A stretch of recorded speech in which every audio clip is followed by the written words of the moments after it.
Welcome to the Spendwise Moms channel, your homemaking resource hub.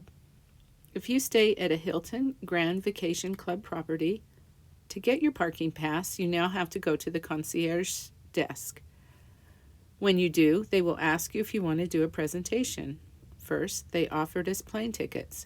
When we said no, they offered a 3-day, 2-night stay, as well as the plane tickets and some Hilton points for a hotel stay. I was curious about the timeshare presentation, especially because I had heard such bad things from other people. Our desire to visit family persuaded us to put ourselves through the 2-hour presentation, knowing they would try very hard to convince us to buy into it.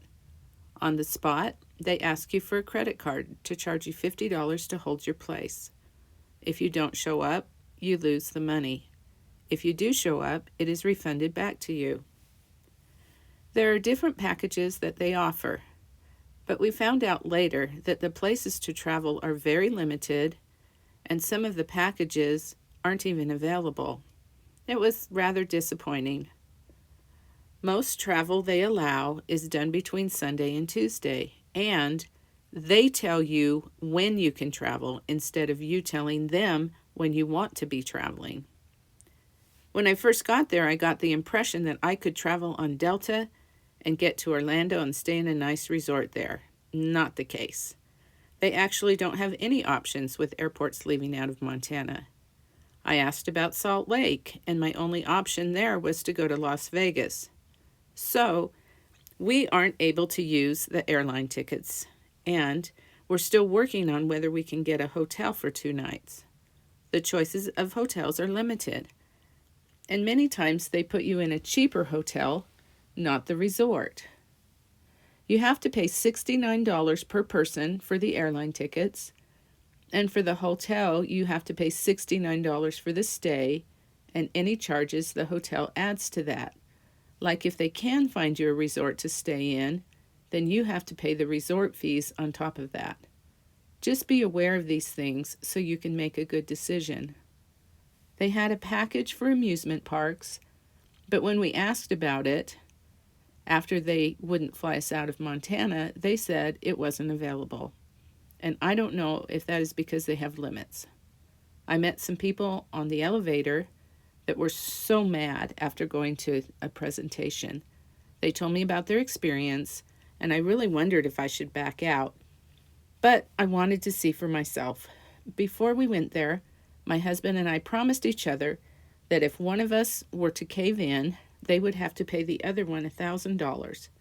So every time they asked, I kept thinking that I didn't want to have to cough up $1,000 to pay for caving in, and that really helped. We also were on the same page and decided that we would not join no matter what, even if we thought it was a good idea. We could always do another presentation in the future if we really wanted to join. I looked at this presentation as an opportunity to learn and decided to make a video out of it. That helped to take the emotion out of the decision making as well. I was expecting to have a terrible experience, but frankly, it was really interesting. They were very respectful to me, and I'm not sure why.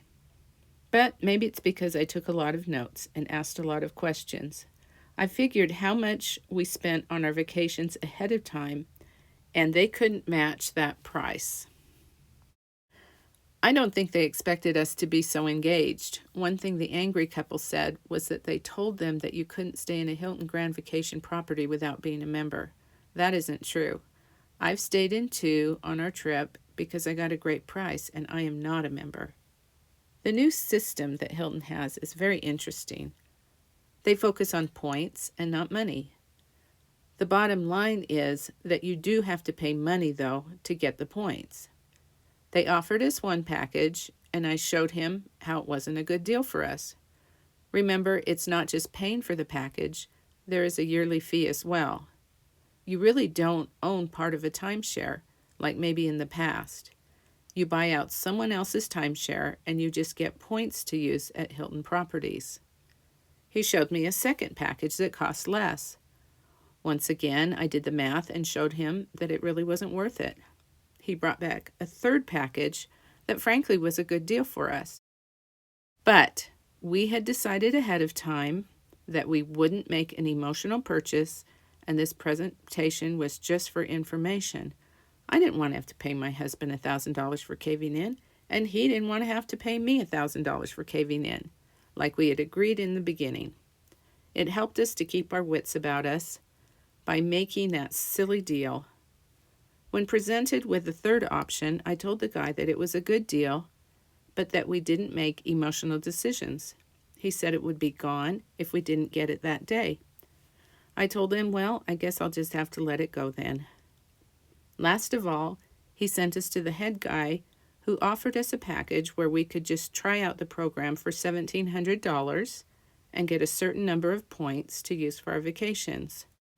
We would have 2 years to use it. It was tempting, but once again, with the money we spent on vacation and the fact that we had made an agreement not to get anything that day, we passed it over. I was honestly surprised how respectful they were. I was expecting them to be really rude and unkind. That was the kind of review I was expecting to give in this video. So, if you decide to do a timeshare presentation, at least now you will have some idea of what to expect. I have really liked the few vacation club properties we've stayed in. They're bigger than the typical hotel room and they have a full kitchen. One place even had a washer and a dryer. But I would personally rather just stay in one when I can find a good deal and not have any strings attached. This is the only presentation we have ever gone to, so I don't have anything else to compare it to. Thanks for watching the Spendwise Moms channel. Please subscribe for more videos like this.